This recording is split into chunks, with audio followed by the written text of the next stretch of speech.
प्रमोद भैया गायकी या वादकी हम जहाँ तक जानते हैं दो प्रकार के होगा।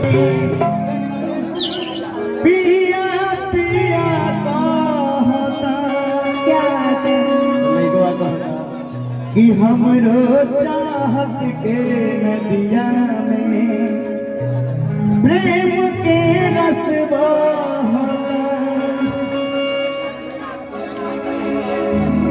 मुस्कुरा रही हैं कभी कभी जब आप मुस्कुरा रही हैं तो लग रहा है कि बहुत गर्मी हो रहा है, थम्सअप के बोतल में घुस घुस थोड़ी देर आराम कर लें।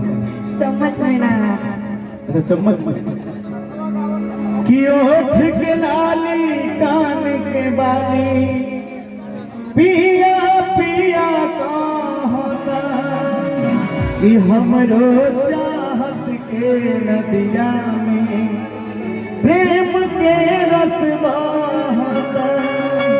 कौन रखिएगा कि आस मिलन के पूरा वादा प्यार के बिजली तड़काता अखिया फर फर फरकाता दिल धक धक धड़का अखिया फर फर फरकाता दिल धक धक धड़का।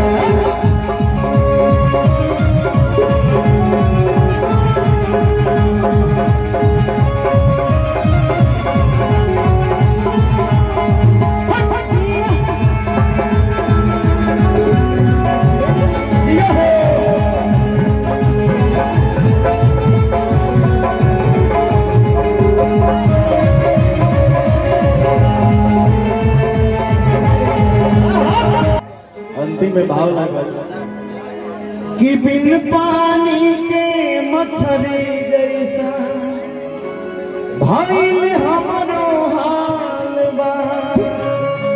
लड़कियां कहती है आप मछली खाती होंगी, कौन मछली खाती है? कोई मछली खा लेती है, बरारी खाती है, गरई खाती है, चेरंगा भी खाती होंगी। सौरा मछली देखी है ना? आप सौरा नहीं देखी है। हमने के यहाँ पहले इनार में सौरा मछली छोड़ जाता हुआ। प्रमोद भैया काहे खतरा कि इनार साफ रहे। कहतनी कि मछली के इतना बड़ा प्रजाति जानतनी कुशवाहा जी रोआ भिंडी टमाटर हमने के सब जानते रोए है पोखरी बता। हाँ मछली छोड़ा पोखरा बा, पोखरी नहीं के पोखरा बा बाबा। तो हमने किया इनार में निधि जी सौरा मछली छोड़ दी है। सौरा हाँ सौरा का कहाला बड़का सा हतो होटल मैंने देखल है नहीं। हाँ तो पहले होटल रहे बरे ना कोई कोई बरारी देख ले। हां बरारी बरारी देख ले ना, टेंगरो देख ले ओको। हां बड़का टेंगरा की छोटा टेंगरा ना छोट छोट बड़े बड़े भी टेंगरा होलो। का जाने हां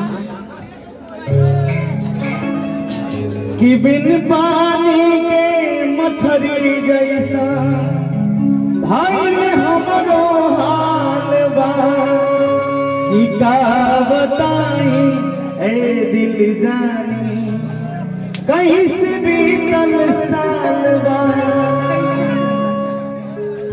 कि जियारा के नियारा राखे तो के